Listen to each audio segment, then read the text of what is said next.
We're about news, commentary, conversations, truth, liberty, and God. We stand for American values and our flag. We believe that the Constitution is a document that fortifies rights already given to us by our Creator. We will not apologize for our love of God and country, ever. We are Right America Media.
Welcome back to Granite State Live. We're going to have a fantastic episode here for you today. On the call sheet for today, we have our first guest, and for the second segment of the show is going to be Jared Knott, author of Tiny Blunders, Big Disasters, Book 2. And we're going to get into Trump, Ukraine, and the Russia meetings. The third segment, we're going to have Erik Weir is an entrepreneur, author, and investor, an advisor to talk Trump's tariffs and how they affect Americans. All right, that's something you want to know, how it's going to hit your wallet. And our final segment for the night will be Tim Keller. And we're going to get into the MAHA thing because, why would anybody have any problems with the MAHA movement? Don't we all want healthy food? Don't we all want to not have poison, be ingesting poisons on a daily basis? And don't we all want to avoid type 2 diabetes? I think so. So Do make we really? sure. Do we really? Do we really? I don't know. Apparently, it's a contentious subject. We got producer Juan is going to be chatting it up with us. I am so excited about this, Julian. I mean, the first time I'll be able to just really talk to you and hopefully talk to the audience. Hopefully, by the way, our number, 833-603-8255 or 833-603-TALK. Please give us a call. The lines are open. We can get you through right in. No opinion is a bad opinion as long as you talk to us, and we can just very civil talk to each other, right?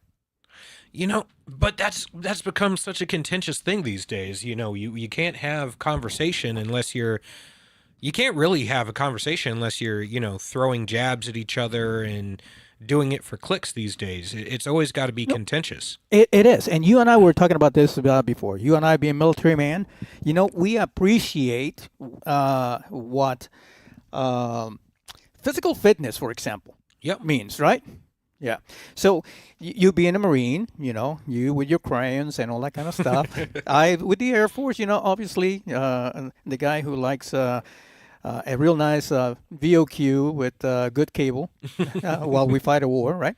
But anyway, we were talking about this gentleman in X who was giving Peter Hegseth a hard time for his last pull-up on a challenge of 50 pull-ups, 100 push-ups under 5 minutes.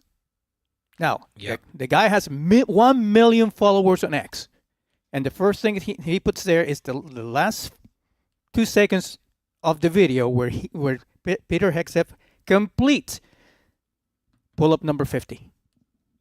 And says, oh, this is the way the Army guys do it? What a disgrace. Something like that. Well, I'll tell you what, okay? I look at the picture of the guy, and I'll be surprised if he can do 5 to begin with, right? And second, being a Marine, because he claims to be a Marine, I thought Marines actually taught honesty. Be honest with what you say. And that really, really today pissed me off.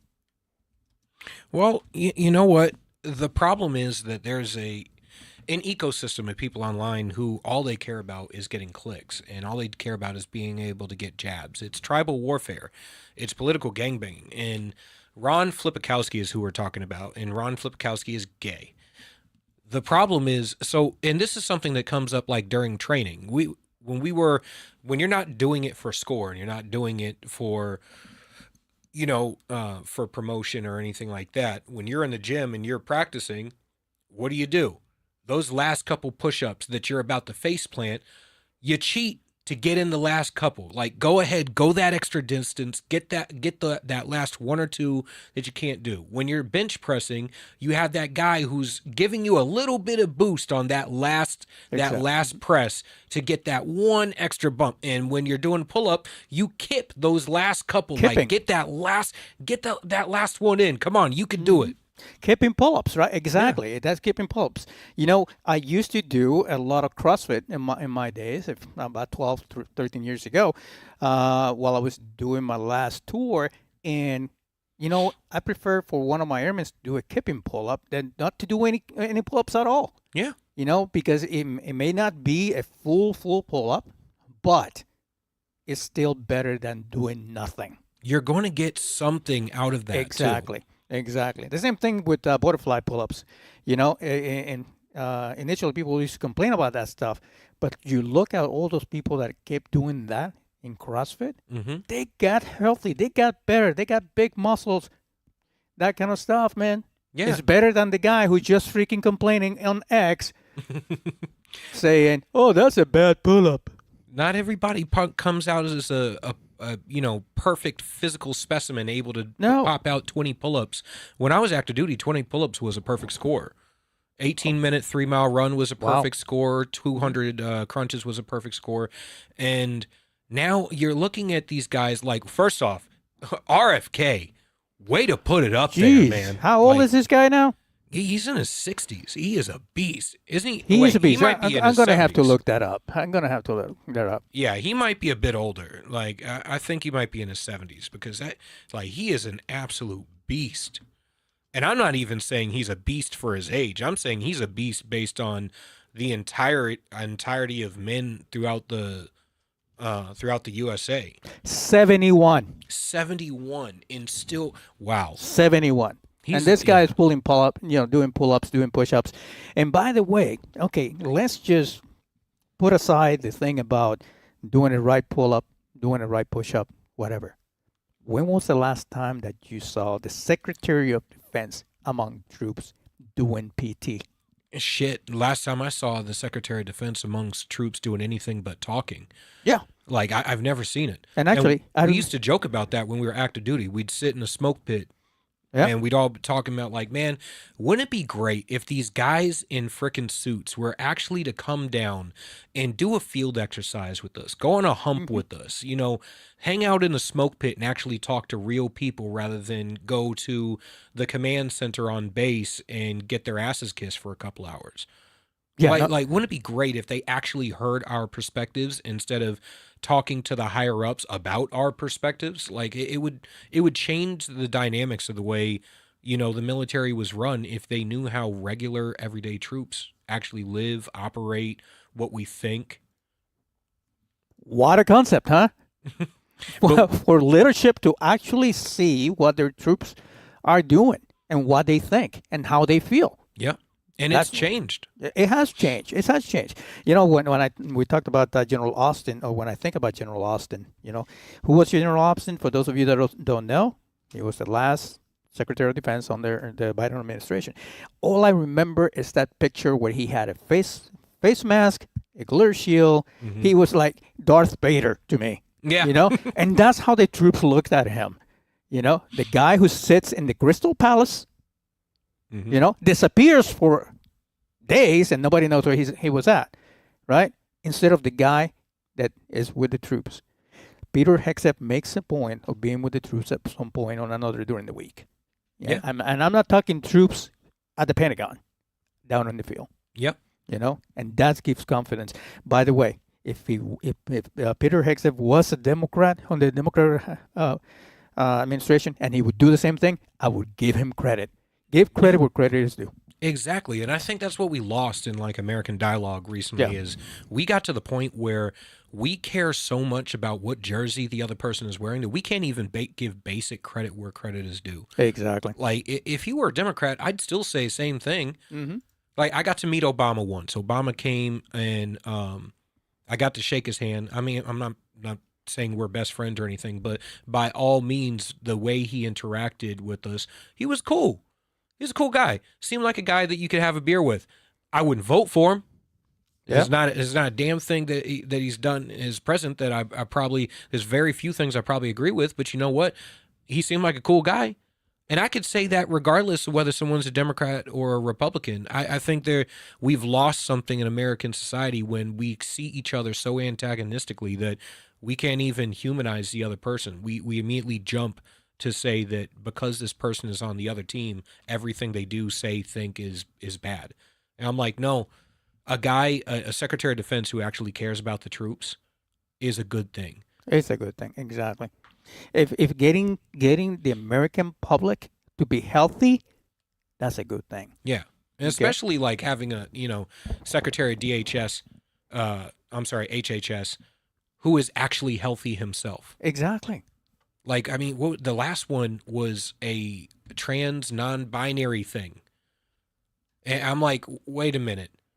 You're obviously suffering from severe mental health issues, and you're the one who's going to run the HHS? Yep. And not only are you suffering from serious mental health issues, you're trying to normalize those mental health issues and get the government to pay for other people's mental health issues? Or I'm sorry, for exacerbating the mental health issues. Like it's just I don't know. I feel like we're in a twilight zone right now.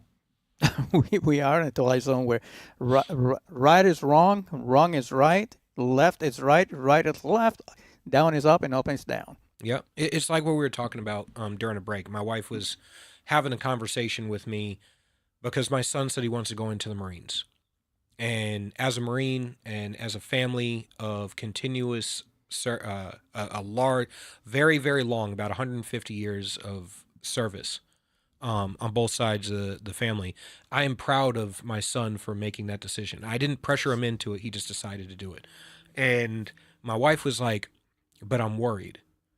And she said she's worried because, we're going to be midway through 2026 will really be the bellwether to decide whether there's going to be a backlash against the Trump administration into the opposite direction, or whether this movement is going to continue into 2028, and seeing who actually declares to run and how the reception is throughout the country in 2028, we'll see whether the pendulum is going to swing back towards the left.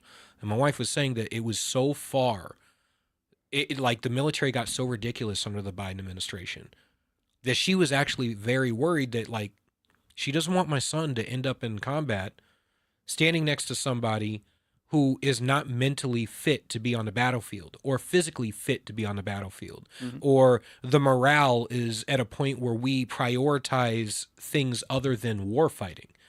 And I was like, she's like, so I want you to have a good discussion with him about having a backup plan. And that's only a conversation. She's like, that's really only a conversation that can come from you because you served.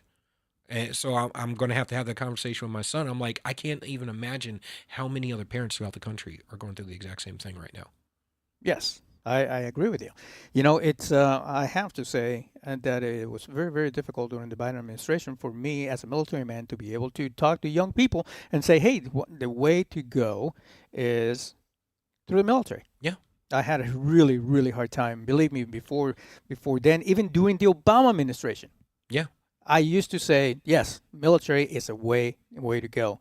It makes men out of kids, pretty much, and men and women, out of kids. But I couldn't turn myself into saying that kind of stuff during the Biden administration. Mm-hmm. I'm beginning to, as I see that we're not looking to start any more wars. We're not looking to be the police force of the world, you know, I'm beginning to turn around a little bit towards that again, in which we can do, I can do talk to young people and steer them in that direction. So, but it's because I know that the Secretary of Defense, for example, is trying to concentrate on what's important Yeah. for a military man. What is important for me to be trained properly to do my job as a military man, and for the person next to you to do the same. As a pilot, I want to have a great wingman with me. Yeah. As I was flying airplanes, small airplanes, with big booms, right? I wanted someone else next to me that had my six, literally my six, and they knew what to do. Not that they were from one color, from one gender, from whatever. I didn't care. I needed someone that could do the job that would cover my six and help me come back alive. If that case was, that I had to do something. So yeah. I think the over focus on DEI within the military was in the Department of Defense was something that was completely morale breaking for a lot of the guys that I know that were still in. We talked and they're like, dude, this is getting ridiculous. We have classes all the time on stuff and we rarely go to the range anymore. It's like there's tons of money to talk about stuff that, to be honest, for most of us isn't an issue. Like the vast majority of the military isn't an issue. That's where those issues go to die. Yes. Because there's a mission that supersedes your own personal shit. And when we're all focusing on the mission and mission accomplishment together, the idea in the most successful military members that I have ever met, they are not black, white, male, female. They're not Jews, Catholics, whatever. They are Marines, airmen, soldiers, seamen. Seamen. What do you call the Space Force guys? Do we call them Trekkies? Well, they're the Guardians. Yeah, okay. Guardians of the Galaxy. Yeah, Guardians of the Galaxy. But when you join, you're supposed to give up all of that superficial stuff as your identity and focus on the fact that we all have one mission. We have one calling. We have one thing that drives us, and that is the protection of the United States and the American way. And when that is the mission, it's easy to make all that other stuff take the back seat. But instead, they made all that other stuff the mission and made defending the country take the back seat. So, and then I'm sitting there going, shit, well, I'm looking at young people who are graduating. They're seeing the vast majority of their peers go off to college, get degrees that don't translate into a job. Nothing. I mean, shit, there was a viral YouTube video or a viral clip that went a while back. It was like 18 women explaining their degrees. And it's like, yay, we're the most educated populace in the country. And then you listen to their degrees and not one of them had a STEM degree. Not one of them had a degree in anything that was even remotely applicable to any job market. The history of American basket weaving. Yes. And it was like, so congratulations, you went to college. You just racked up $50,000 in debt to get a job that doesn't translate into even $50,000 a year. At the low end. Yeah. You're qualified. You're no more qualified at that point than the guy who flips burgers at Burger King. Yep. So, so I'm looking at these young boys, because most of them, obviously, 85% of the military are young boys. I'm looking at these young boys, I'm going, damn, I can't even recommend the military right now because they're going to go into the military, and the focus of the military is woke as well. It's to focus on stuff other than warfighting, which means that it's a liability. You could end up in a battlefield and get shot because you're not trained properly. Yeah, no doubt about it. Even during the later years in the Obama administration, while I was still in, I remember getting orders from headquarters, from a command, to go building by building, to gather a bunch of colonels, go building by building, and take down everything that was offensive to someone. That could be offensive to anyone. Okay? Are you freaking kidding me? Don't you think that 06s or full-bird colonels have better things to do than to go to the gym, by the way?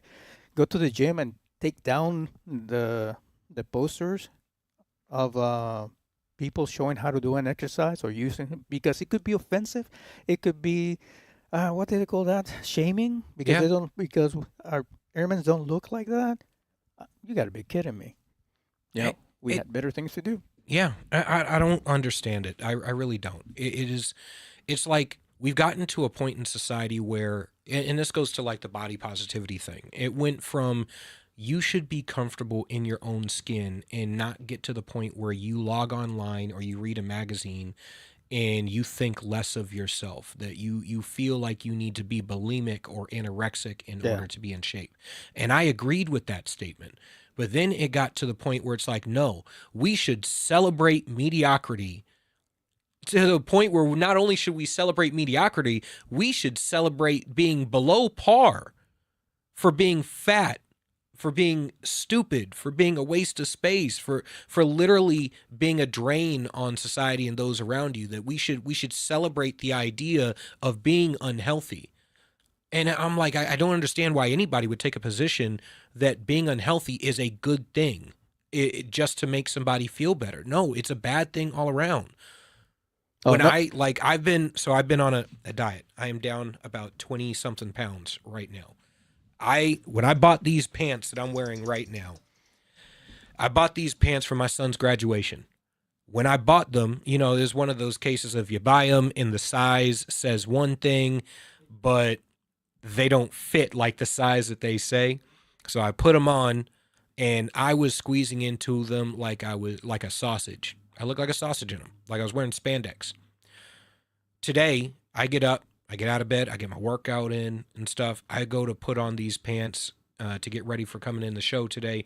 And I'm able to button these pants and have space in these pants that just a couple months ago I was barely squeezing into. I feel really freaking good. I'm able to button this jacket without a problem that months ago I had problems buttoning. I couldn't actually, I was sitting here on air and couldn't actually button it. So it's like I'm looking at the people who are flipping out and trying to pretend. I'm looking at the people who are flipping out and trying to pretend that, focusing on making America healthy and focusing on making our war fighters actual war fighters. I'm looking at them and I think they're insane. They are insane. And by the way, every now and then I come out of out of the frame here, and it's because I'm doing some of the producer stuff at the same time. so I appreciate you when you're going along a little bit just to give me that opportunity. But yeah, another thing, in talking about overweight people, I take my mom to go to Walmart. She likes to go to Walmart. She's 86 years old, and she likes to just, with her shopping cart, she still wants that independence. Yeah. Right? To go around and get her own stuff. She wouldn't even let me pay for the stuff, and we're talking about small stuff, right? But anyway, at the same time, you get to see Walmart people. Yeah. Yeah. And you see this 30-year-old something, 30-something people Yeah. that have to have the little, motorized car because they can't walk. Yeah. It's overweight. Now, there's 1,000 different reasons why it may actually be the case, okay? But I also see the ones that walk that have their shopping cart full of bad food. Yeah. And they're overweight. It doesn't take a genius to figure out if you're eating Cheetos as your main meal, you're going to have problems. What they call ultra processed food right now, and that's what I think Secretary Kennedy is trying to tell people. Don't do that, and he's an example, 71 years old, and I think it's working. It's working. I completely changed my diet, like especially while I'm my wife and kids, because when you're a parent, you sort of cook to the degree of what the kids are going to eat. Because I have daughters, they're young. My youngest is still in that phase where like mac and cheese and hot dogs are the greatest thing on earth. I cook for while my wife was gone. I went and bought simple stuff. I bought meat, I bought rice. I bought eggs. I bought like 60, I think that's 64 eggs or something like that.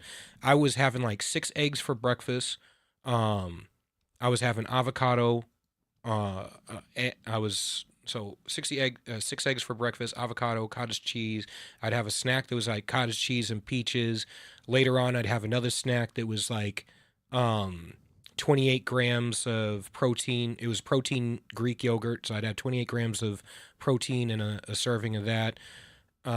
Later on, after that, I might have another like a protein drink or whatever. And a treat that I like to always do is I'll take protein powder, and then I'll mix it in with the Greek yogurt, with the protein Greek yogurt, and it tastes like cheesecake.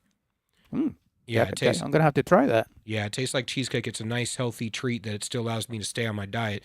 And then for like dinner, I'd be eating like salmon, rice, sweet potatoes, or steak, sweet potatoes, or or steak and like Brussels sprouts or broccoli or whatever. But every single night I was cooking for myself something extremely healthy. I was eating healthy snacks. I got rid of ultra processed stuff all over my house. And the more I did that, and I worked out every single day, sometimes twice a day. I would do calisthenics in the morning, and then I would lift at night. There you go. And I got to a point I was like, damn, I feel so freaking good. It took not 2 days. I was filling out sleeves. I was filling out my sleeves in some of my t-shirts. And I'm like, where I was filling them out in the other way before. So all of a sudden it's like I could feel my chest was getting bigger. My arms are getting bigger. I was filling out my t-shirts better. I was noticing that some of the jeans that I would wear that started to feel tight started to feel looser. And I'm like, this feels good. And now that I'm back on my diet and I'm back on getting healthy and stuff again and taking care of myself, not just physically, but mentally as well, I've noticed I have zero tolerance for ultra processed foods. It actually makes me sick to my stomach. Yes. I can't even have ultra sweet stuff anymore. Like we take the kids to Moo's down the road to get for the hot rods on Monday and get ice cream. I got a frap, and like I want to say a third of the way into the frap, I was sick to my stomach. I was like, dude, I can't. Nah, it's way too sweet. No, exactly. Your body actually, once you go into that and that lane, your body will tell you what's good for you, what's not good for you. You know, a few years back, I went, Right American Media went down to CPAC in Orlando. And a friend of ours, of Keith and I, took a picture of the both of us. And I was pointing at another guy. I was laughing, all that kind of stuff. And I looked at that picture. And that's when I said, enough is enough. Yeah. Okay. I went from being, in 2013, I was a CrossFit instructor at the base where I was a deputy commander, to being close to 45 pounds overweight. Yep. Because my other job it's not conducive to do a lot of physical fitness, and worse, to eat well. Yeah. Okay. Just like GraniteGrok says, eat less, move more, be like JFK Jr. We had, was it CPAC, when I ran for office, 2020, 2022 cycle, I was down at CPAC. I want to say when I started the cycle, I was around 210, which is about 5 pounds over my maximum regulation weight for the Marine Corps. Oh, wow. But I was still in good shape. I was still lifting on a regular basis and stuff. I had dumbbells at the house. I would still go down to the basement, hit the heavy bag for about 30 minutes, get in a good anaerobic workout and stuff. And then, and I stretched every day and stuff. I got on the campaign trail, and it was so unconducive to eating healthy, because I'm driving 300, 400 miles a day, lapping the state, and all I could get on the road was like fast food crap. And all of a sudden, by the end of the campaign trail, I was hovering at around 245. Ah, wow. Yeah, like 235, being sedentary in my, 235, 240, being sedentary in my car for the majority of the damn day. And that will do it. Yep. That will do it. I just want to get close up because we are past our break time real quick. Yep. And anyway, I was 215. I'm now 175. I started moving. I do an intermittent fasting. I actually started doing something. Just do something. I don't care what it is. Anyway, Julian, we do have our next guest. We're going to do a commercial break, if you don't mind, but I can't wait to talk to Jared Knott. He is the author of Tiny Blunders and Big Disasters. He knows a lot of things that actually turn history to what we know it is right now in some great events. So if you don't mind, we're going to go to a commercial break, and then we'll have Jared Knott with us. All right, let's do it.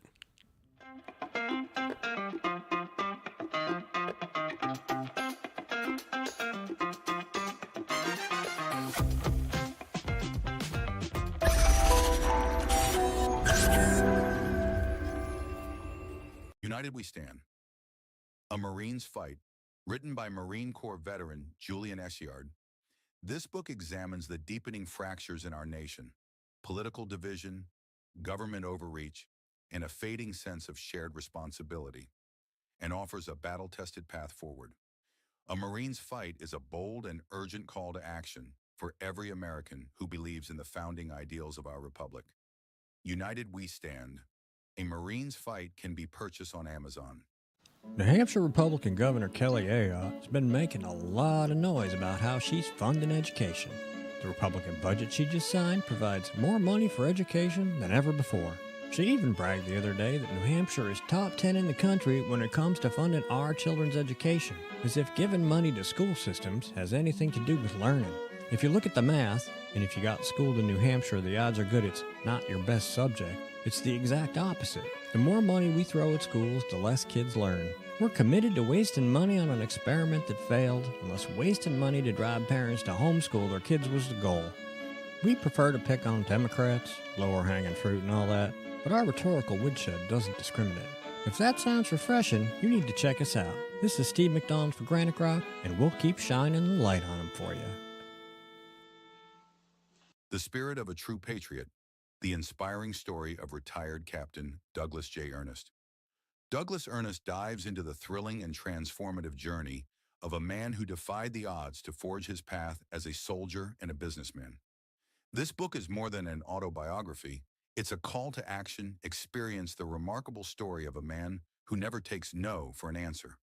You can find The Spirit of a True Patriot, the inspiring story of retired Captain Douglas J. Ernest, on Amazon.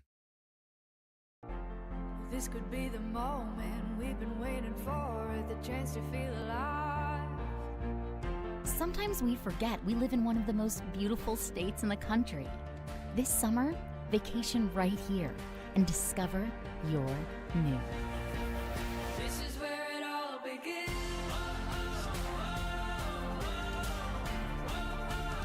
This is where it all begins.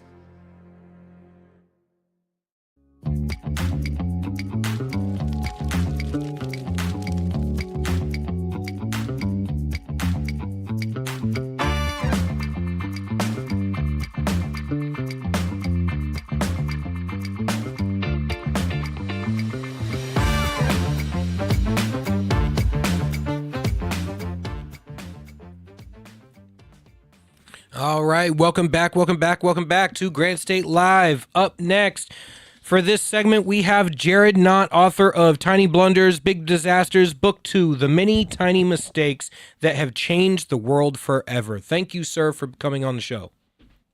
Thank you very much. It's an honor to be here. All right, so what inspired you to write the book, sir? Well, it's people ask me that, and it comes from an old saying that comes down from Benjamin Franklin. If for one of the nail, the shoe was lost. For one of the shoe, the rider was lost. One of the rider, the battle was lost. One of the battle, the empire was lost. The empire was lost, all for the want of a nail.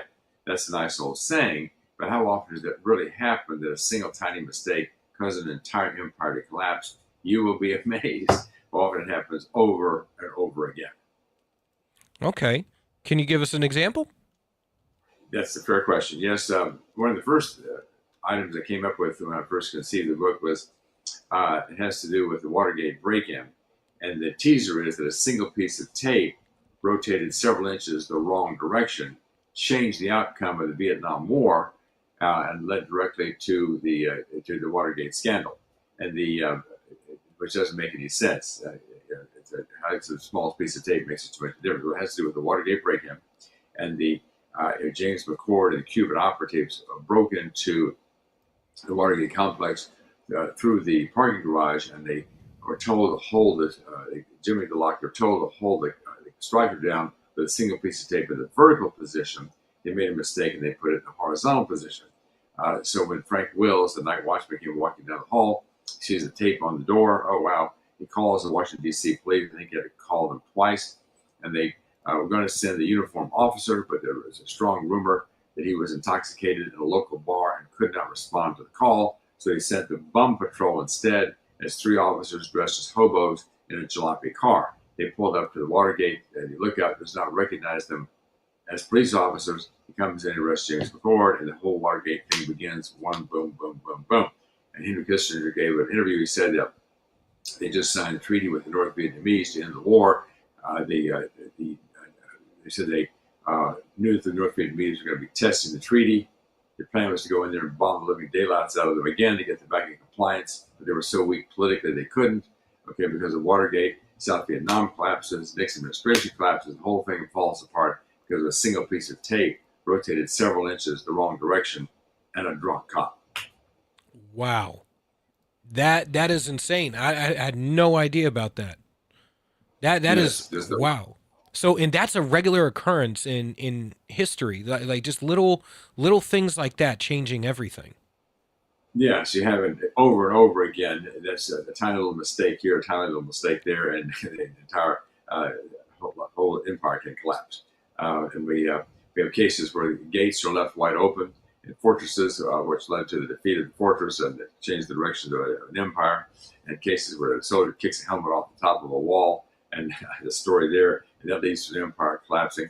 And then there's also a single clerical era. There's one where a single document poorly designed by one single clerk in one single county changed the outcome of a presidential election and led directly to a major war. 50,000 people killed, billions of dollars down the drain, all because of a single clerical mistake. I could tell you that story if you like, or are we going to something else, or whatever you think? No, please do. Yes, that had to do with the 2000 election. It was down in Palm Beach County. I won't say the lady's name, but a very nice lady, very intelligent lady. She was a clerk of elections down there in Palm Beach, and she redesigned the ballot so that the older people down there it was big print so they could see it easily. And there was a butterfly ballot. They called it the left page and the right page, with a series of punch holes down the center, but it was poorly designed. Al Gore was the number 2 name on the left side of the ballot, but he was the number 3 punch hole. The number 2 punch hole belonged to Pat Buchanan on the right side. So a lot of people got confused. They were punching the hole for Pat Buchanan when they meant to punch the hole for Al Gore. Well, in the surrounding counties, Pat Buchanan got maybe 150 votes per county, something like that. In this particular county, gets like 3,600, way more than he should have gotten. He himself said that the voters were confused. Well, Al Gore lost the state by like 456 votes. He easily would have gotten 3, 4, 5,000 more votes if there hadn't been some confusion over the ballot. He would have won Florida. He would have won the presidential election. He was adamantly opposed to the war against Iraq, and so which cost us 50,000 people killed and $2 trillion spent. All of it because of a single mistake on the ballot. They had the nice lady on one of the morning talk shows back some 20 years ago saying to her, people say that you're responsible for this war. And she was in tears. She's crying. Well, man, we appreciate the fact that you're crying, but we got 50,000 dead people and $2 trillion down the drain. Of course, President Bush has to take responsibility for the war overall, but that one little mistake would have turned things in a different direction. Wow. So how about explain how this methodology of looking at these massive impacts started by very, very small mistakes. How does that translate to Trump, Ukraine, Russia? Is this one of those scenarios where something very simple blew up into now what is $300 billion down the drain and seemingly no end in sight? Is You know, so supposedly we have a peace deal, then we don't have a peace deal, then we have a peace deal, then we don't have a peace deal. What's going on? I don't know. I don't know if the situation in Ukraine is necessarily caused by a tiny mistake. Not all disasters got to come from tiny mistakes. You could argue, I suppose, that if there had not been such a disastrous withdrawal from Afghanistan, maybe that would have made a difference. The United States would have appeared strong and well organized. Maybe that would not have made a difference in Putin's decision to invade. That's hard to say. You could also argue that if it hadn't been for the leak in COVID and over there in the Wuhan lab, which led to the COVID crisis, which led to Donald Trump's defeat in the 2000 election, and that would he would have been president, elected the president in 2000. Then maybe the invasion would not have taken place, and the leak is a tiny mistake that killed 15 million people. So you can argue it from different directions, but not all disasters come from tiny mistakes. Sometimes they come from big, stupid mistakes. So it just depends on the situation. I find a lot of major foreign policy comes down mistakes comes down to big stupid mistakes. I've often taken the position that foreign policy really devolves down to a measuring contest between the men involved. And very often it's really as simple as when you say you are going to do something. We all have seen it every election cycle. Each president, no matter what side of the aisle they're on, gets tested by one of the little dictators out there, whether it's Iran, whether it's North Korea, and usually at the behest of China or Russia or one of the bigger major players. And I'm including Little Kim and North Korea in this. But normally these smaller guys say, hey, go ahead and mess with the United States and let us react to it, see how we react. And that dictates pretty much how the entire world is looking at foreign policy for those next 4 years. And when your response is keep messing around, I'm going to drop a Moab on you. And then you mess around and then we drop a Moab on you, that changes the dynamics of, okay, this is a guy who's willing to do what he says he's going to do. Let's take him from that point on as a basic baseline of negotiations. And when you have, say, Obama in the red line backing off from what he said he was going to do, all of a sudden you have all right, so this guy is not willing to take it to that level. Or say Biden talk big in front of the camera, pussycat in the negotiating room, same thing.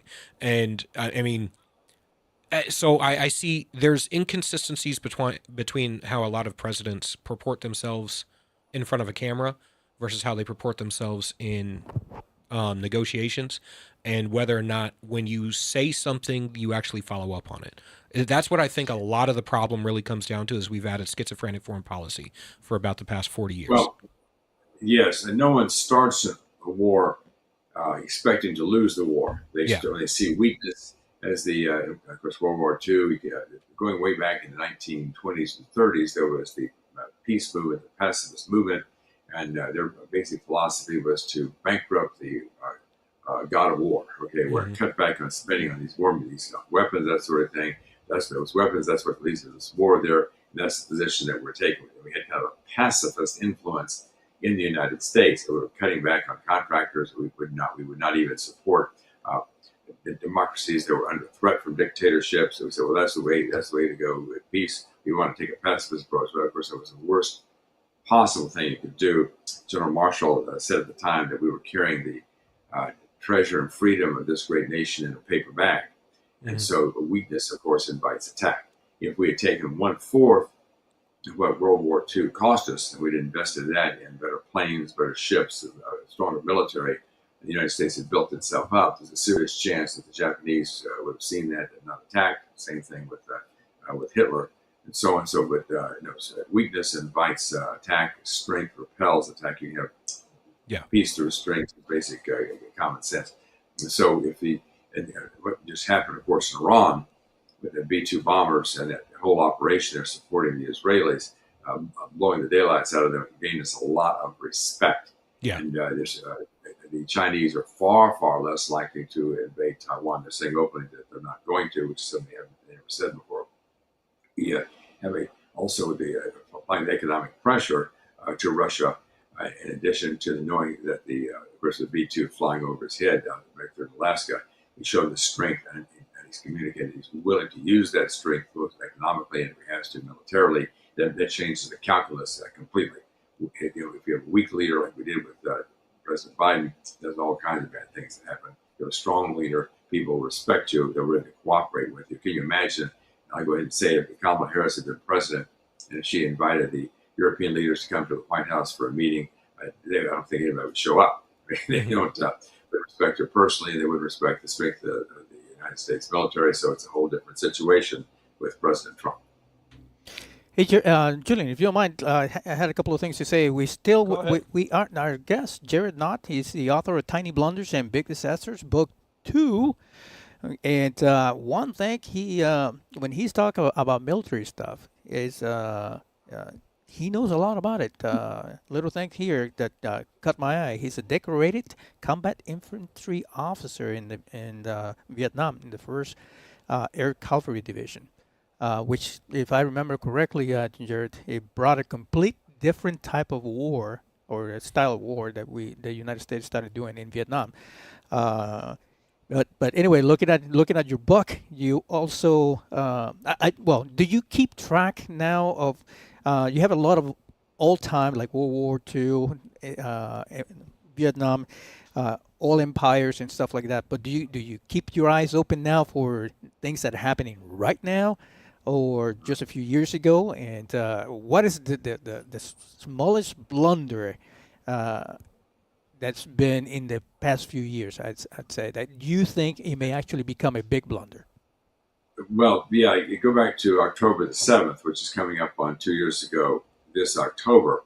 The Mossad, the Israeli intelligence system, had a reputation for being almost infallible. They had been successful in so many different ways, seeing around the corners of what the Arabs were doing with the threats were a very well-respected, most respected intelligence service perhaps in the world. And there's something called victory disease.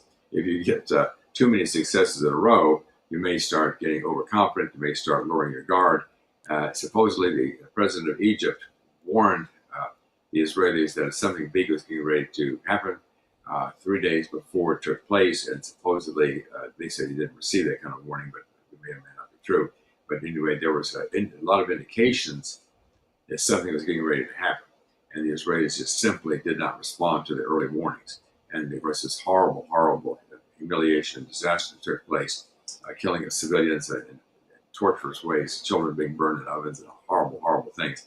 But that was a tiny lapse in security and not listening to not only alleged warnings from Egypt, but also there are other indications. They saw people training the glider aircraft near where the attacks took place and so on.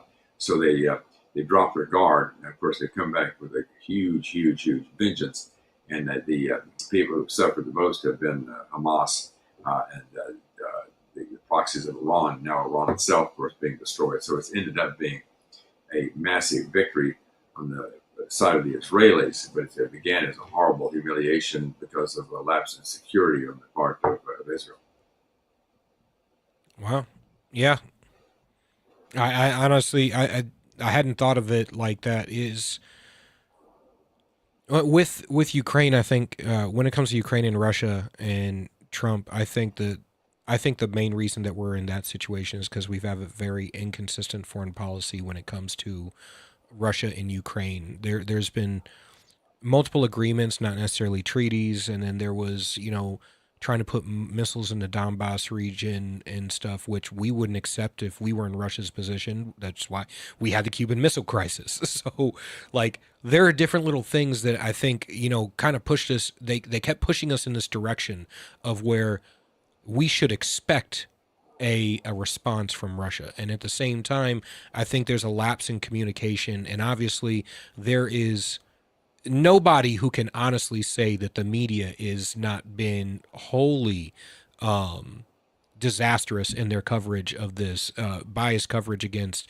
the Trump administration stuff, which honestly plays a lot into Putin's hands with the war, because when you make Trump look weak on a national stage and there's so much antagonistic stuff against Trump, he's now having to battle that back here, which is going to mess up his ability to be able to negotiate abroad.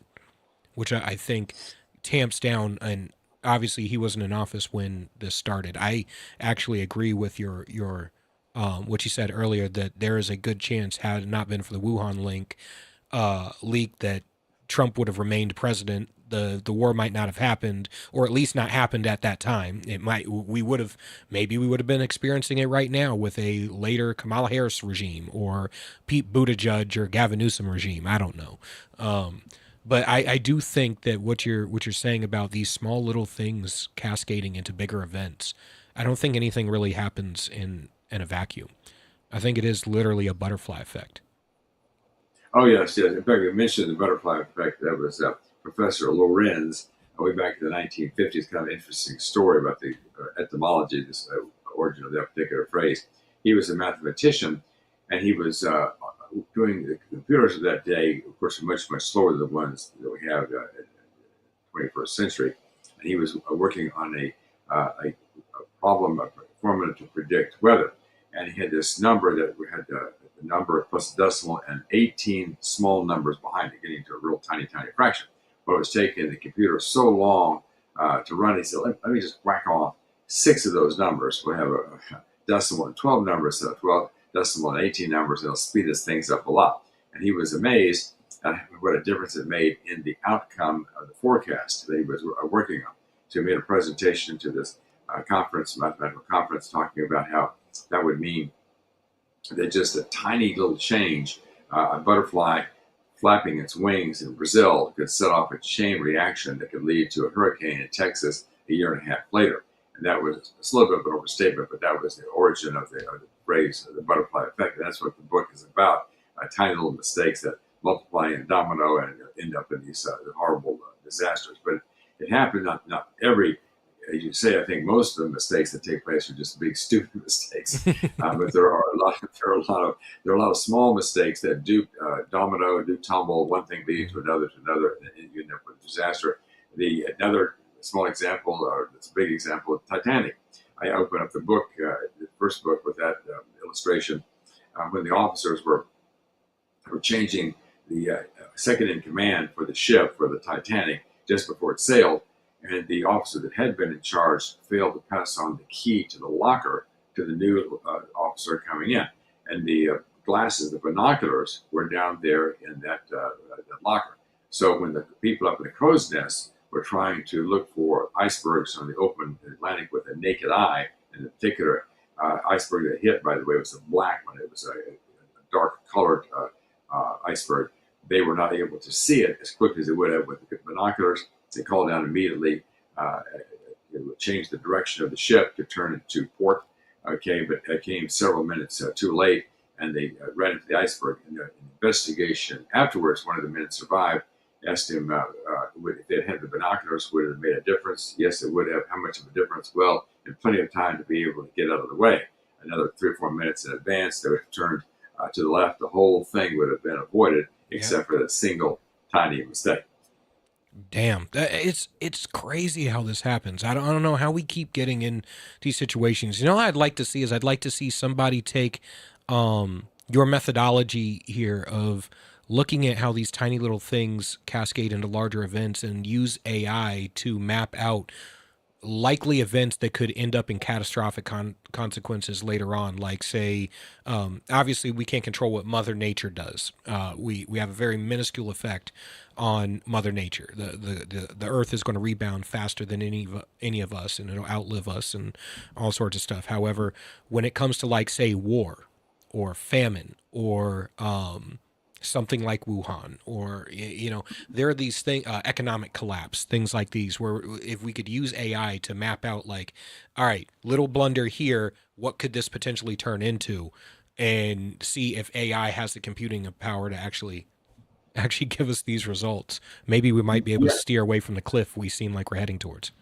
Well, yeah, talking about COVID, what happened there was kind of an interesting story, is that the Dr. Fauci, running his organization, he financed gain-of-function research at the Wuhan lab. What gain-of-function research is, they take one virus and they combine it with another virus to make it more virulent, and then study it very carefully. And that was proposed back then. And then right away, even without AI, a lot of the researchers were saying, whoa, whoa, whoa, whoa, that's very, very, very dangerous. You could produce a virus for which we have no antidote, we have no antibodies or antidote or any way to deal with it.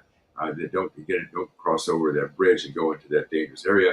Dr. Fauci said, no, not a problem. And he funded, spending millions of dollars sent to the Wuhan lab to fund that kind of very dangerous research. Don't worry about it. We got it under control.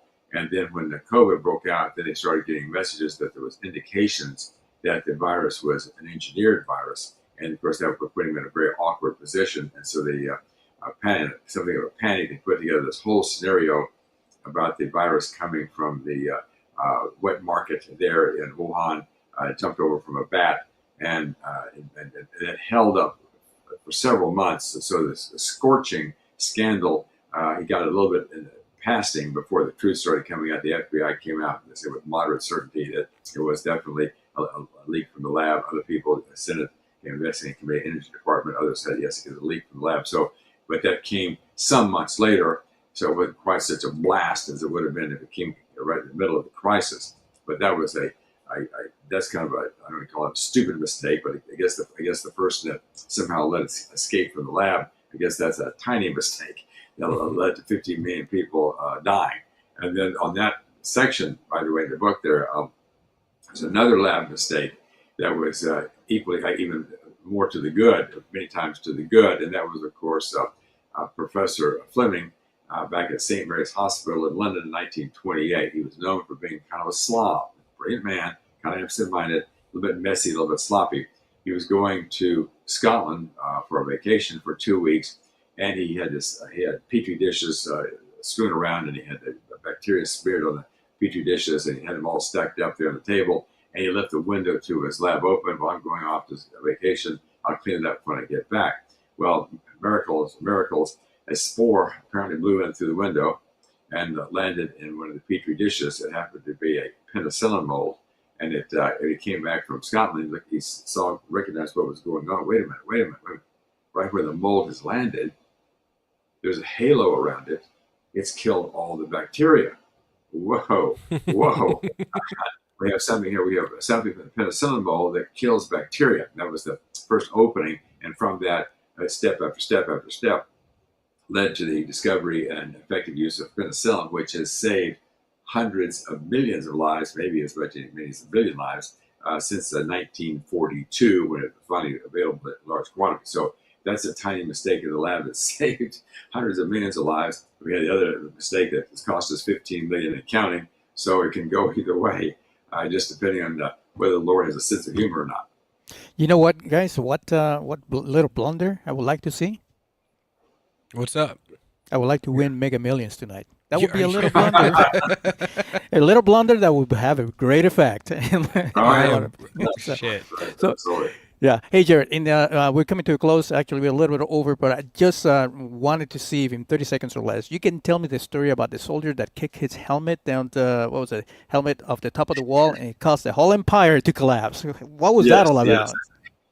I'll give you kind of a condensed version there. It has to do with Cyrus the Great, who was mentioned in the Bible very favorably. He's the one who gave the children of Israel their freedom. But anyway, he was the founder of the Persian Empire, and he was moving in the direction of having a big conflict with the leader of Lydia, who was Croesus.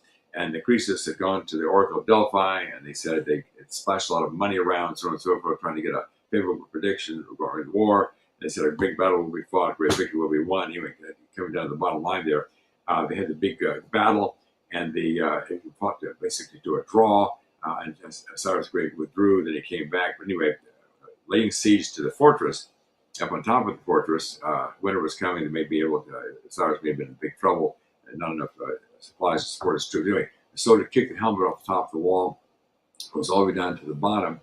Soldier gets off the wall, walks down kind of a secret passageway down the wall, gets his helmet, and walks all the way back up. He's seen by one of Cyrus the Great's men. Whoa. Look, there's a secret passageway up the side of the wall. So the next night they sent a raiding party up that passageway, goes over the top of the wall, goes over to the gates, forces the gates open. Cyrus's army's waiting there. The gates come pouring in, And Cyrus the Great defeats Croesus, an emperor of Lydia, from major victory in the ancient world. Wow. Wow. That is So be careful with amazing. your feet. Be careful with your feet. Tell everybody where they can find your book, sir. Yes, go to tinyblundersbigdisasters.com. tinyblundersbigdisasters.com. We have a fun website there. We have 2 free chapters. We have 3 trailers, Instagram trailers. We have John Wayne trailer. We also have a Elon Musk trailer. Have a portrait gallery, so it's a fun place to visit. And we have a special this week on the book. All right. Thank you, sir. I thoroughly enjoyed this interview. This has been fantastic. I hope we can have you on in the near future because I am just absolutely fascinated. I'm definitely going to have to buy a copy of the book. All right. So that's the end of this segment. Up next, after the short break, we're going to have a guest on, Erik Weir, entrepreneur, author, investor, advisor, to discuss Trump's tariffs and how they affect American citizens. Stay tuned. Make sure to follow Ram TV Live on all platforms. See you in a moment.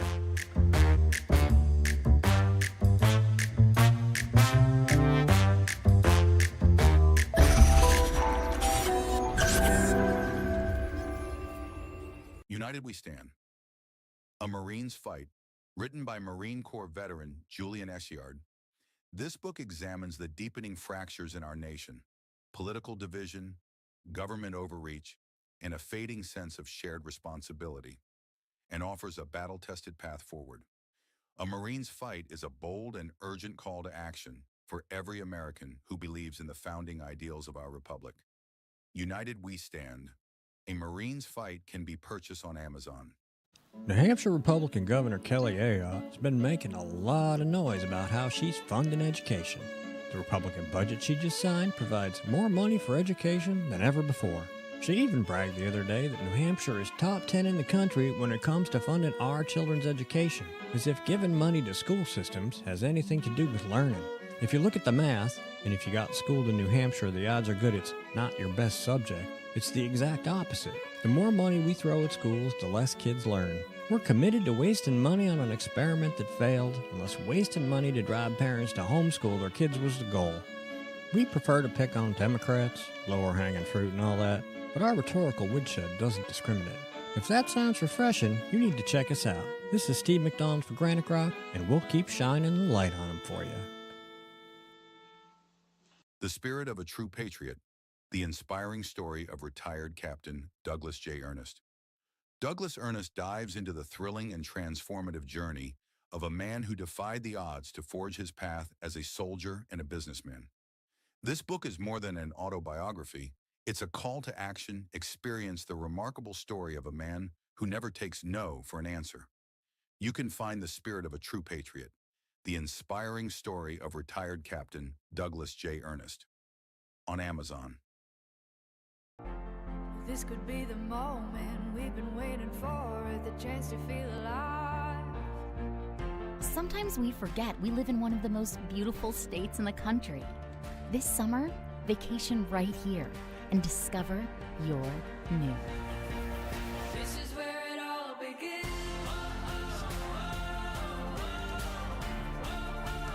This is where it all begins.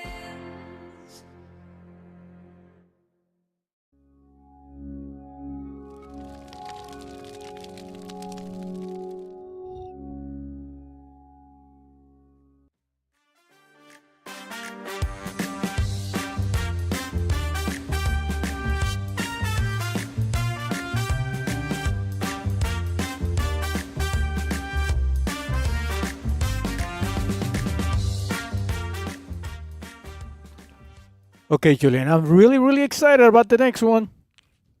Yep, we got Erik Weir. He is an entrepreneur, author, investor, advisor, and speaker whose story reflects resilience and achievement. He's on here. He is the principal of Tariffs Capital, LLC, a premier wealth advisory firm, and he is here to talk about Trump's tariffs and how they affect American citizens, because guess what, people? It's your wallet. Hopefully, you take what he says very seriously, because it's going to have consequences. And I'm going to leave you with him, but remind him to ask him how I can be rich.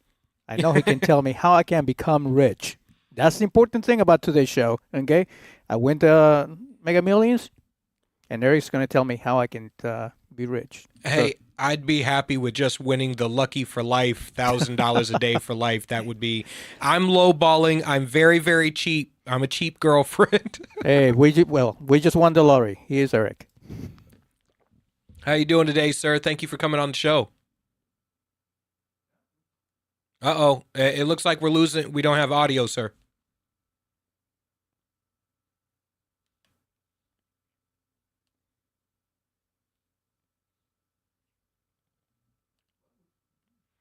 All right. Well, Yeah, we're going to wait a minute while we try to get his audio back, get the audio figured out, and we'll be with you in just a moment. But you know what? More to that lottery thing. I would love to win the 600 million for the Powerball or the 200 million of the Mega Millions. But I'm cheap these days. My lifestyle wouldn't change that much if I won the lottery. I would probably live in the same size house.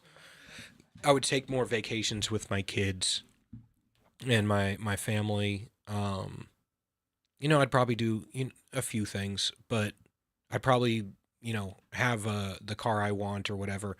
But nothing really extravagant. What I would love is the $1,000 a day for life, because that's around about 365 grand a year on top of what I already make and what I already do. To be around 490, 470 something a year.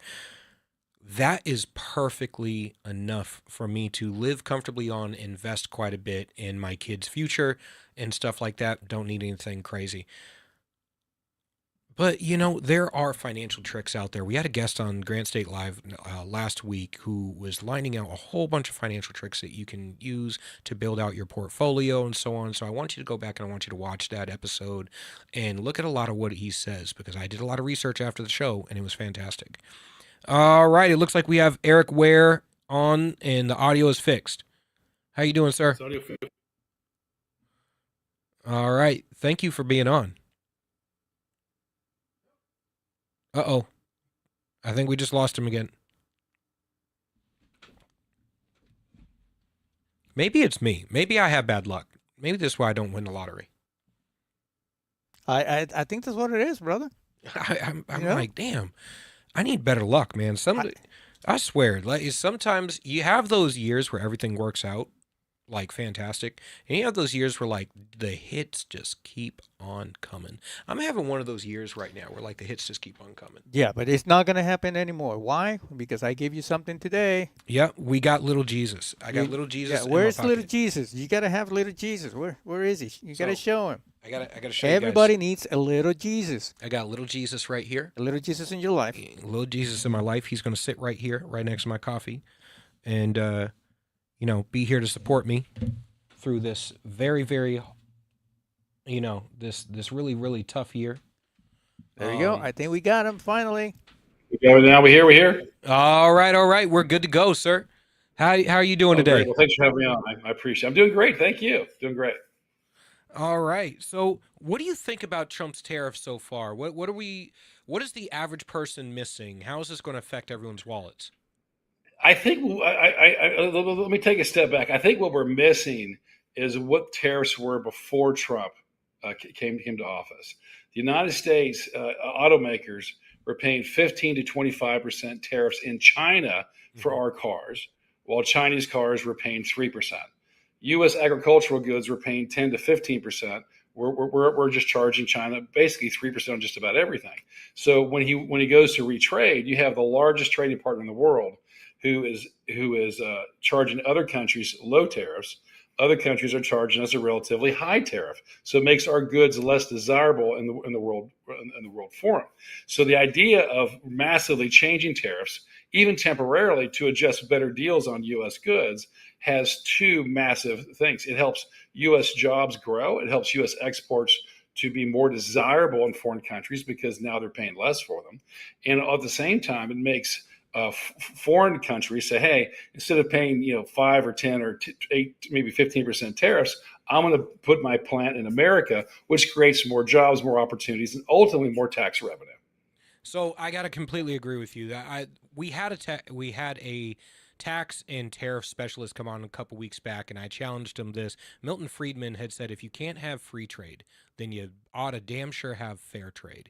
And one of my major criticisms of the free trade bubbas out there, the free trade bros, is that free trade in the U.S. has always seemed to invariably mean that it's free trade on our side, but it's not free trade on their side. It always seems to be Right, attached to right. this idea of managed decline. Like we owe it to the rest of the world to build up the third world and all that stuff at our own expense. And I'm going, why would I help the poor man or the family down the street at the expense of my family while my family is barely while I can if I can barely put food on the table for my family? It doesn't make sense.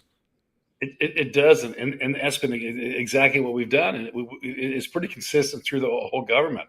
Is if it doesn't work, you subsidize it, right? Yep. So our strategy hasn't worked, and they subsidize it. So I believe now and I do business in some foreign countries. We're seeing people are like, wow, they've realized that they've had a pretty fair shake from the U.S. for decades. It's going to come back into balance. And if you've read the book Art of the Deal by Trump, what he does is creates something super not desirable for you at all in exchange into something that's fairly balanced and reasonable. But if you've seen how long it takes in politics, if you try to make gradual change, it takes, you don't have enough time in the administration. So it's like, I got an idea for you. 50% tariff starts in 90 days. Well, now you're negotiating. And he doesn't want a 50% tariff. Nobody does. But you end up having, to your point, fair trade. Yes. And that's a contention that I've been raising with a lot of the free trade bubbas is, look, I'm not a libertarian. I have a lot of libertarian leaning ideas. I think it's great for domestic policy. I just think it's shit when it comes to foreign policy and international trade, because we're acting as if everyone else in the world was a libertarian, we wouldn't have a problem. But everyone else had honorable interests and was willing to engage in good faith, we wouldn't have an issue. But because everyone is not a libertarian and not able to engage in good faith and are willing to take all the money we give them in foreign aid while simultaneously giving it back, getting us when it comes to the trade imbalances and stuff, we're constantly taking a hit on the behalf of all these other countries. And to be honest, I don't care about anybody else anywhere in the world that is not an American citizen. I only care about American citizens. So I want American citizens. I want our goods to be sold at reasonable prices around the world. I saw a stat, and I mentioned it with that tariff, Bubba. We could charge a 200% tariff on Chinese automobiles, specifically electric automobiles in the United States, because they have so many of the resources needed to make electric vehicles at such low cost domestically because of their natural resources. And we have all the components to make gas engines here, combustion engines in the United States domestically because we have all those resources. When we invariably propped up the EV market, we actually gave China everything they need to supplant the combustion engine market within the United States on our own dime. And we could charge them 200% on every vehicle they bring into the United States, and they were still coming in lower than the average cost of the lowest cost combustion engine vehicles in the United States. It's so true. And the same thing we've seen with we've seen it with photovoltaic solar and your flat solar panels. Is China was making them and selling them at a cost that was maybe 1/3 of our manufacturing costs in the U.S. And that gave China a big leg up in solar energy in the U.S. in terms of sales. So I think that what Trump is seeking to do as a business person, he's not approaching as a politician. He's just saying, hey, these policies are bad. They've been on the books a long time. I think I can do a better job for America. I can negotiate better deals. I'm here for 4 years. Let's see how far we can get. And it's been remarkable what's accomplished so far. There's been a lot of rhetoric, a lot of noise, a lot of drama, a lot of excitement. But in that, if you can take a step back from the kabuki theater and just look at the changes happening, it's been significant. Yeah. And the tariffs are designed to reduce the federal deficit. And people are anxious, saying, well, it's going to create deficit issues. It's going to create problems. But when you create jobs, I mean, instead of paying 5, 10, 8% tax, if I add 10,000 people to a town in North Carolina and they pay a 7%, maybe North Carolina's an example, but some states have 6, 7% state tax, or if then I'm paying federal tax, I have a car tax, property tax, any other kind of taxes, you grow the tax base. And in most cases, thoughtful tax breaks in thoughtful ways actually grow to tax revenue. So Trump is taking the methodology once again. Very few Republicans, even on our own side of the aisle, this is something that I critique my own side of the aisle for a very, very lot. I'm sorry, quite a bit with is the lack of growth mindset for people who supposedly are so economically geared towards growth and plentifulness and the idea of not getting into redistributive wealth. If you're not getting into redistributive wealth and you're constantly looking at the markets as things that can grow and evolve faster than any amount of government can regulate to solve a problem, then you have to have a growth mindset, which means we have to be looking at constantly how to grow our markets, increase jobs, increase the viability of manufacturing and operations within the United States, and constantly make sure the United States is the hub where everyone wants to come and do business and wants to make their goods, sell their goods, and wants to exist. And if we can do that, we can outpace any amount of tariffs in the meantime to do that. Yeah, absolutely. I think your point, to take it a step further, the U.S. has educated the world. We've educated the world. We have more technology. It's something that 85% of AI is located in Northern California and centered in San Francisco. That's a huge wave that's coming for the next 10, 20 years and more. And what's interesting is because of the way we've structured tariffs and other things, the manufacturers have left the U.S., but we have the workforce, we have the people to bring it back. And if we have fair trade, I think we'll be the technology center of the world as we have been. We'll be the education center of the world as we have been, and we'll go back and reclaim more manufacturing prowess that we had maybe 30 years ago. And it's coming back now. If you look, as people are saying, I'm going to open up in America, I'm coming here because the tariffs and the taxation and distribution costs. It makes sense to be in the largest market. So I think what he's doing is thoughtful, it's dramatic, it's thematic, but at the end of the day, I believe it's making a lot of a positive impact and will for some time. And I think the part that a lot of people are missing out on is these manufacturing jobs. These are the jobs that built the middle class in America. These are the jobs that allowed one man to be able to maintain an entire household on one income. They give you health benefits. They give you retirement benefits. They set you up for long-term benefits, not just for you and your kids. And you've seen entire cities that were built on these types of jobs. And when those jobs start to ship away, you see chunks of the city just start to decay. Detroit is a great example of this. I grew up in Dayton, Ohio, which was a good example of it. You see it all throughout the Rust Belt. And now that those jobs are coming back, we're also going to see, because AI is looking to replace a lot of clerical jobs that typically women operate.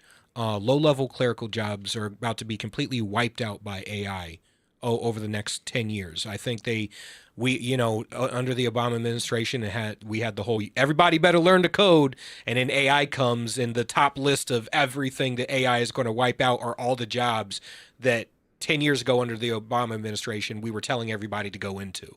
And now, but these manufacturing jobs are not jobs that are going to be replaced by AI, at least not soon, because the robotics aren't there quite yet. Well, I think the productivity, and I think I encourage people to learn AI, to study at their programs. You can study on your phone just to learn how to prompt and to just build basic skills. But I think AI isn't going to replace as many jobs.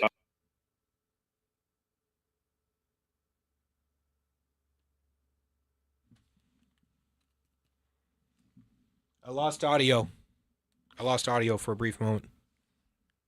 Uh-oh. They'll be more competitive in I the got you back now. marketplace. So I think people who adapt and anticipate and learn how to use AI will be more desirable in the marketplace and will have a much more job security than those who act like it's not coming and this isn't a change that I need to even take seriously. And it was one. I saw something very, very interesting. It was a cast from the Today Show in the middle '90s, and they were talking about the internet. What is the internet, and what's .com? What does .com mean? And it was interesting to see. And so much has changed in that period of time. And the pace of change appears to be running at a much greater pace than that change was. And if you remember, the cell phone started, it wasn't a smartphone, then it was a smartphone, then became social media, then became a way to shop and spend. And AI will accelerate what we saw in 30 years in less than 10. So I think for people who are listening, you do what you can to learn. Don't be intimidated by it. It'll be here. And if you can learn it, I think your employability and your ability to earn a wage will only increase. Yeah, I use AI to do research. I use it quite a bit. So what I'll do is I have my special ability is to take the 1,000,000-foot view of everything. And I have ADD. So my mind works like a Google search. Every time you say one word, I get 10 different branches off to different thought patterns, and I'm typically able to take each and every thought pattern, deviation and thought pattern, and bring it back down into this easy to understand breakdown that the average person who may not be an expert in a field or on a particular topic can understand a very complex issue. When I take AI, I'll use AI to help research, so I'm digesting the equivalent of like a bachelor's degree in a week, because I just constantly, yeah, like I'm addicted to information. I Sure. read studies for fun, and that makes me kind of a dork, but but it helps me with my ability. So I'm constantly going, wow, AI is this fantastic tool that if you use it correctly, you can become indispensable. Yeah, and I've heard a few well-known tech people talk about there'll be a person in this decade who starts a business by himself and creates a $1 billion valuation, just mastering and using AI. So it's remarkable. You can build a website more quickly. You can edit more quickly. You can take your own thoughts and create and grow. So it's helpful. It's helpful. It's not too different than if I want to go from town A to town B. I could walk. I could take a bicycle. I could take a motor, or I could drive a car. And AI is the car. Hey, Eric, I got a couple of questions for you, if you don't mind. First one, it has to do with the tariffs. And I just want to either dispel the myth or whatever, just get the information correct. Exactly who is paying for the tariffs? Is it the country and the manufacturer out there, or is it the American people? Yes. So there's two ways to look at that. So if I'm charging a corporation a tariff when their goods could come in, then the corporation is actually, they're paying the tariff themselves. However, when the goods are being resold, then that tariff will be an expense that ultimately be borne by the consumer. That being said, there's a balancing act where U.S. goods that were shipped abroad used to have 15, 20, 25% tariffs. That was also an expense that was added to our goods. So it's a push me pull me kind of analysis. But when you look at the job creation that'll happen by having tariffs and companies relocating, when you look at what that'll do to real estate prices, what it'll do to wages, what it'll do to our tax base, it's very hard to argue that it's not positive. And I think the goal on the tariffs is not to have an onerous 50, 100, 150% tariff, though that may be a punitive state that could go on for a week or 2 weeks or 3 weeks. I think the desire is to have something that's fair, and that is a tariff would be kind of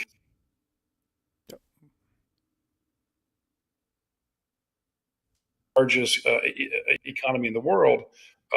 Then and you have fair trade, you're fair footing, and you'll have a good outcome.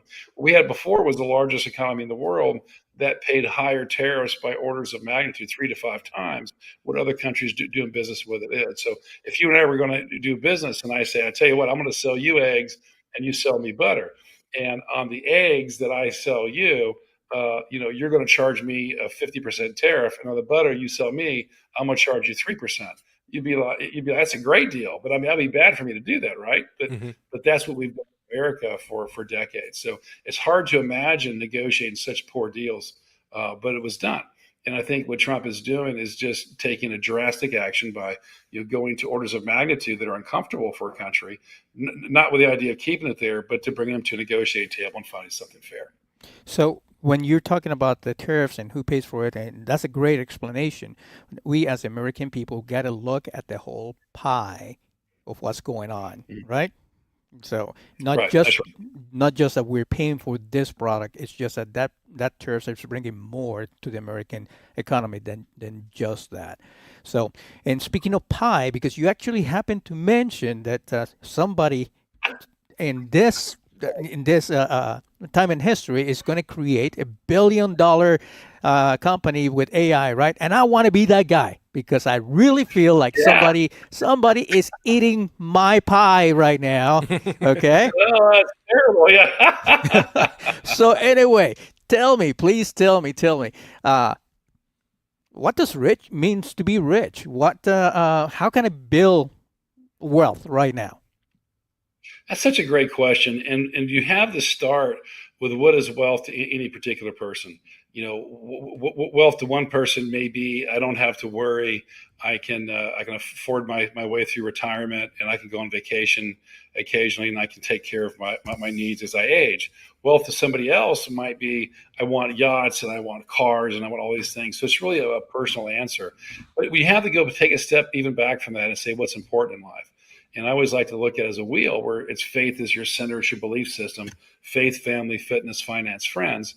And I don't know there's anything as such as balance, but there can be harmony because it's hard to have balance in all areas at any one time. Sometimes you may have a new addition to the family and you're disbalanced, you're working or being pulled away from fitness or friends. But over time, the areas that we ignore, that they consume us. So it's helpful to think about balance and where you want to go with goals, and also be aware of the price you're paying to get there. But wealth means different things to different people. But anyone can, is my belief, anyone can reach financial independence as defined by somebody who can take care of their own needs a little later in life. Wow. Okay. That's good. So there's hope for this 60-year-old man yet. There's always hope, and I think what happens is we think inside of a box and a frame. I know how to do what I do. I can do more of that, less of that. But I like to look at something different. I can stop doing that or start doing something new.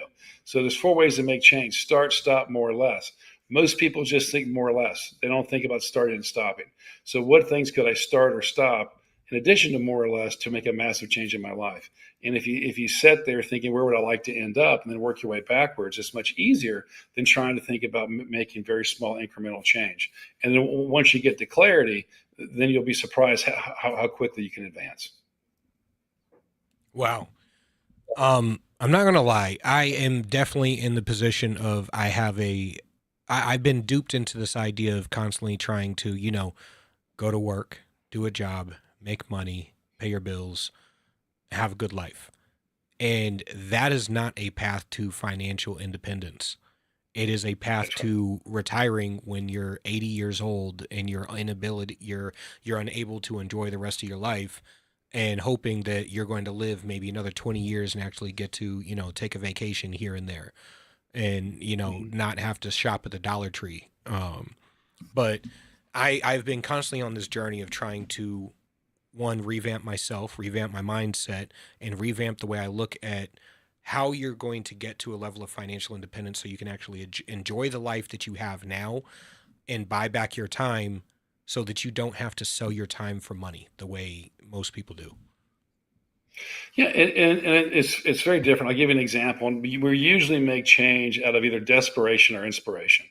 And there was a woman in San Francisco who her husband left her. She had 4 children. This is in the 70s, and she had no way to make enough money to make even the next month's apartment rent or food or anything else. So she went to a garage sale and began to buy furniture, because a lot of times people are selling furniture at garage sales. It's not about the price. It's about, I've bought new furniture. I want this out of my house. Mm-hmm. So she collected wicker and old wooden furniture, brought it to her.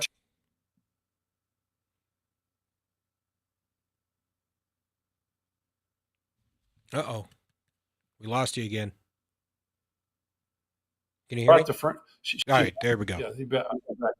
Yeah, so she went into garage sales and then bought furniture, then brought it back to her apartment. Her and her children would paint them white, and then she had them beat them with chains and sandpaper, and she called the company Shabby Chic.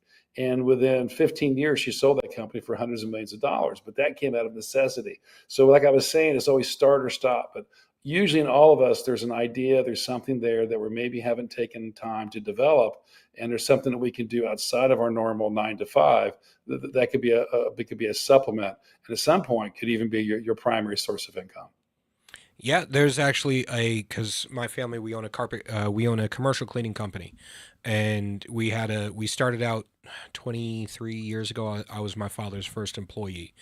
There you Now, go. yeah, now we operate all over New Hampshire and Massachusetts.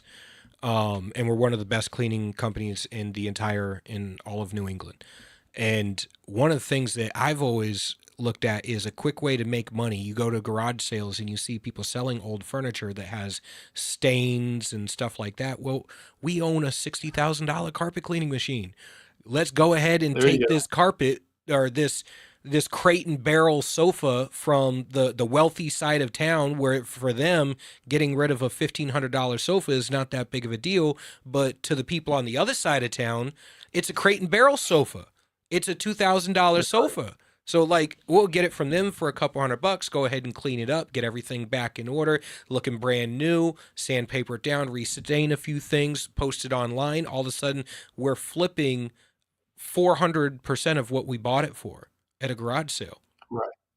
Yeah, and I think that's it. And sometimes the people investing, I get that all the time. I can save $50 a month, $100 a month. How do I ever save enough to get there? Well, there are two schools of thought. One is if you have enough time, you can get by with $50 or $100 a month. But if you don't, you can do what you said and just find something along those lines. You can just take a moment, take a weekend, reimagine things that can be done. And oftentimes investing in yourself is the best thing.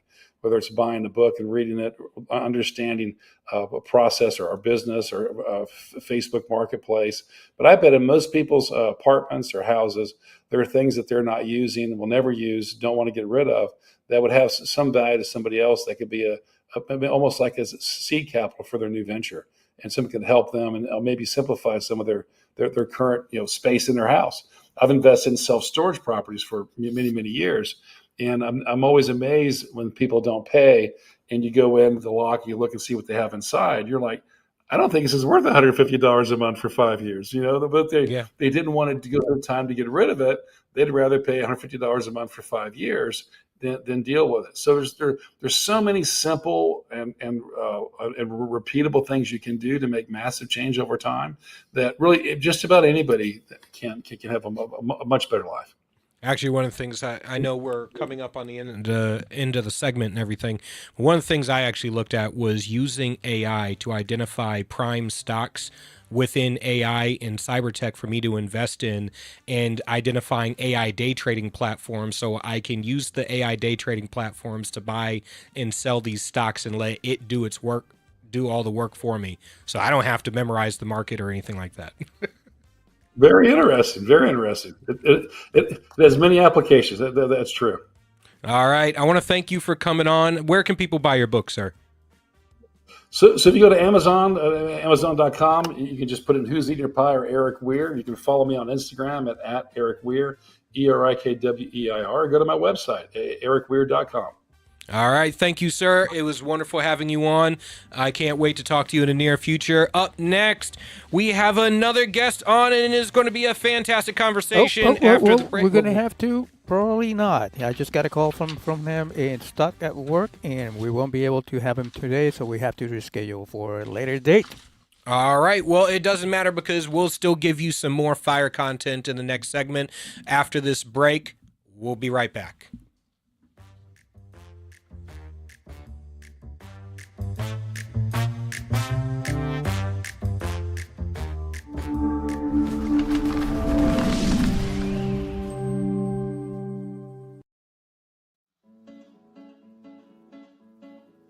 Not everyone can get up every day and look for ways to piss people off. But here at GraniteGrok.com, we do that almost every day. I can't tell you how many times someone's lost their SHIT and threatened to end us. But we're still here, pissing people off. It's almost like we enjoy it. And we've been doing it since 2006. That's almost 2 decades of news, politics, and opinion, and now podcasts, and we're just getting started. We believe in principles before parties and politicians. We defend free markets and individual liberty, and if that makes you mad, it makes us smile. We're like Grandma after she stopped caring what other people thought. If that sounds refreshing, you need to check us out. This is Steve McDonald for GraniteGrok, and we'll keep shining the light on them for you. Forged in Chaos, a warrior's origin story. In this raw, anti-heroic tale, Tyler Gray dissects his life, exposing the unseen war within and exploring the question, what happens when the very abilities that made you a superhero in the eyes of the world turn you into a supervillain in your own life? Despite rising PTSD awareness, we're losing more warriors at home than in war. Forged in Chaos rips the mask off the warrior experience, exposing the truth that most never dare to face. Find Forged in Chaos, a warrior's origin story, written by Tyler Gray on Amazon.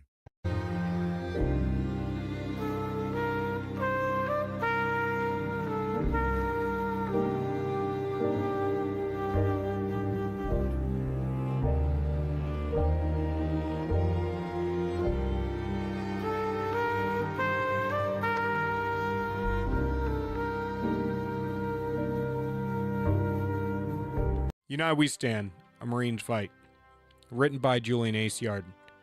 I wrote this book to decipher through the tumultuous political dialogue and political gangbanging we see on both sides of the aisle between politicians, activists, influencers, and pundits, and get down to brass tacks solutions in order to save our republic. Again, United We Stand, A Marine's Fight, written by Julian Aciard. You can purchase the book on Amazon, Kindle, and Barnes & Noble.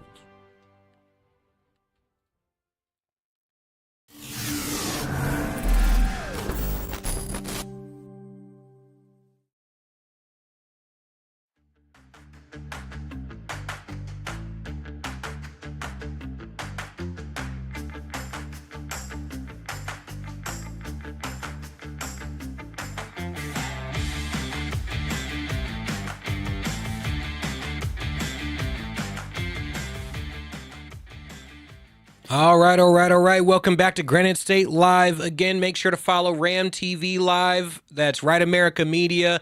You need to go and you need to subscribe and you need to like and you need to share with all of your friends, all of the content, watch all the shows. We've had a great couple episodes. My podcast earlier today, Granite State Live, Shadow Band is on late.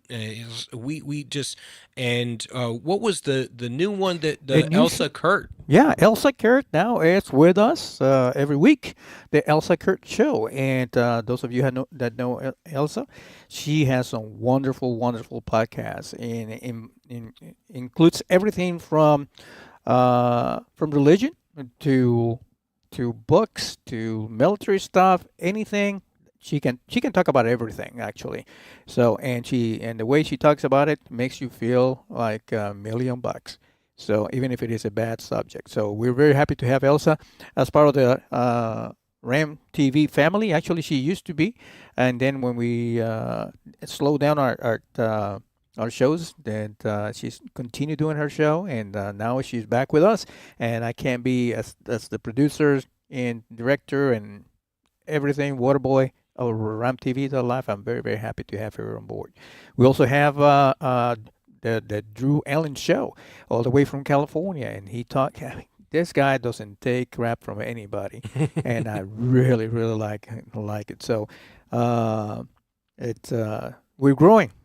So make sure you get your notifications in all the social media, so that way you know when we are live. We clip repurpose our shows throughout the week. Make sure you like us, you follow us, and share with all your friends. This is everything is free, and remember, ramtv.live is our website. And I just want to give a shout to the GraniteGrok guys out there that are also distributing our content, and I appreciate you guys. I believe they're the second largest media outfit in New Hampshire after the leftist WMUR. Did I say leftist? Was I supposed to say that? I'm sorry. After WMUR, and so we're happy to be on board with them as well. So in trending news on X right now, New Scum, the song just hit #1 on Billboard. It's Tom McDonald's new song. Oh my goodness, I love Tom McDonald. Yes. Dude, he's provocative, but he often hits the nail on the head when it comes to content. I think the only song that he did that I really was not a huge fan of was the one he did with Ben Shapiro, and that's because Ben Shapiro has possibly one of the most annoying voices ever. Yes. He has a very, very nasally and very condescending tone of voice. No, he does, but at the same time, he is a very, very smart guy, and Yeah. looks behind everything that that people don't know about. Newscom. Oh, geez. You know what? Have you seen the new thing that they're trying to do with Newscom? So he has two. I have no idea. It's two young people that actually do his social media, and those two people think that they're doing a great job by trolling all the right. Oh, yes. Yeah, they're trolling, and it's like, and all the new. Speaking of AI, all that AI that they're putting with Newscom with his rip body, and it's like, oh my God, do you think we will forget what you have done to California just because AI is putting your head in my body? No. No. You get it? No, All ripped. It's so when you hire somebody young to do your social media, the idea is that you want to hire somebody who understands the social media landscape, but that doesn't mean that they should devolve to the worst parts of what social media has become. Yes. It means you should use the platforms for what they're designed to be used for. And yes, and you've seen this with the Trump administration too. There's a level of trolling, there's a level of comedy and stuff like that. But what I don't think is positive for any administration to be doing is using their official accounts to go and troll under other people's accounts like that. Yes. Or to devolve down to the stupid stuff. And while it is very, very obvious Newsom is going to run in 2028. Anyone who's saying my otherwise, God, there's no doubt about that. yeah. And it's crazy because there is not a positive metric of how California is being run right now. But they are going to run, and I know people who live in California, and this is not to bash your state. I loved California when I lived there. It was a beautiful state. It's just run by psychos. It's run by people who are running it into the ground and destroying everything that's great about the state. I'm sorry, it is what it is. But you know what? That doesn't mean the state has to suck. It doesn't mean that there's not value there and that there aren't good people there. It's just those good people are not the ones running the damn state. I think you're going to see the media run cover for Gavin Newsom. Oh, they're already doing that. Yeah, they're going to pretend like nothing's happened. Well, I was going to say something to interrupt you there real quick when you said there's nothing good coming out of there. Didn't they have that high speed rail? The one that never happened? Oh, never mind. That's right. Yeah. Yeah. Oh, gee. Hold on a second. Didn't they get all that money to those people in Palisade? Yep. Oh, I'm sorry. Never mind. That didn't happen here. Yeah. Actually, as a matter of fact, and I'm glad I brought that up because Newscom just gave the green light to use a lot of the land in Palisade to be given to developers to develop what? Mm-hmm. Low-income housing. Yeah. And this is a shame, right? Because we've seen all over the country. We've seen after these disasters, after riots, after massive devaluation of property or destruction of property, you've seen private equity firms come in and buy up a lot of the property, or you've seen the state all of a sudden transform the property into these massive projects that don't actually accomplish any of the stuff that supposedly they're supposed to accomplish. Gavin Newsom, California became the number one in the country for homelessness. Yeah. It became number one destination for homelessness in the whole country. And for year after year has had more people leaving the state than moving to the state. Yes. Yeah, exactly. What was the best for a while there? U-Haul.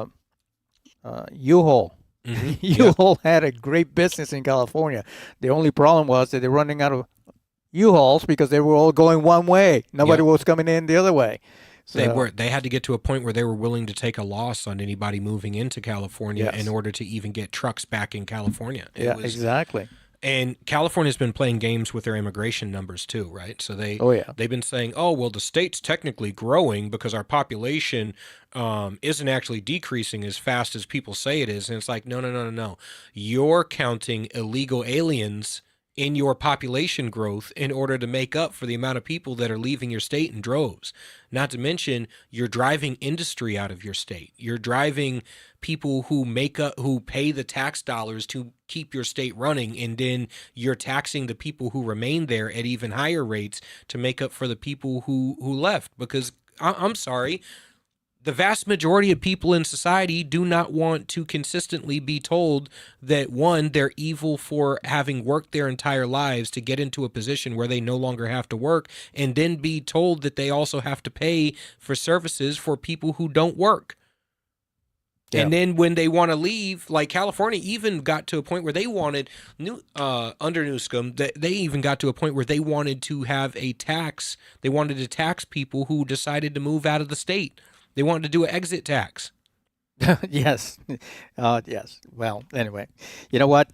Before we shut down for tonight, I wanted to bring some news from our great state of New Hampshire, if that's okay with you. Hell yes. Okay. Well, Claremont, the Claremont school district is about to shut down before even they start school.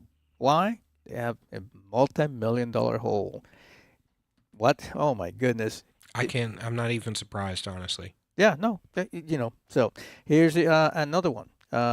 Remember Lily?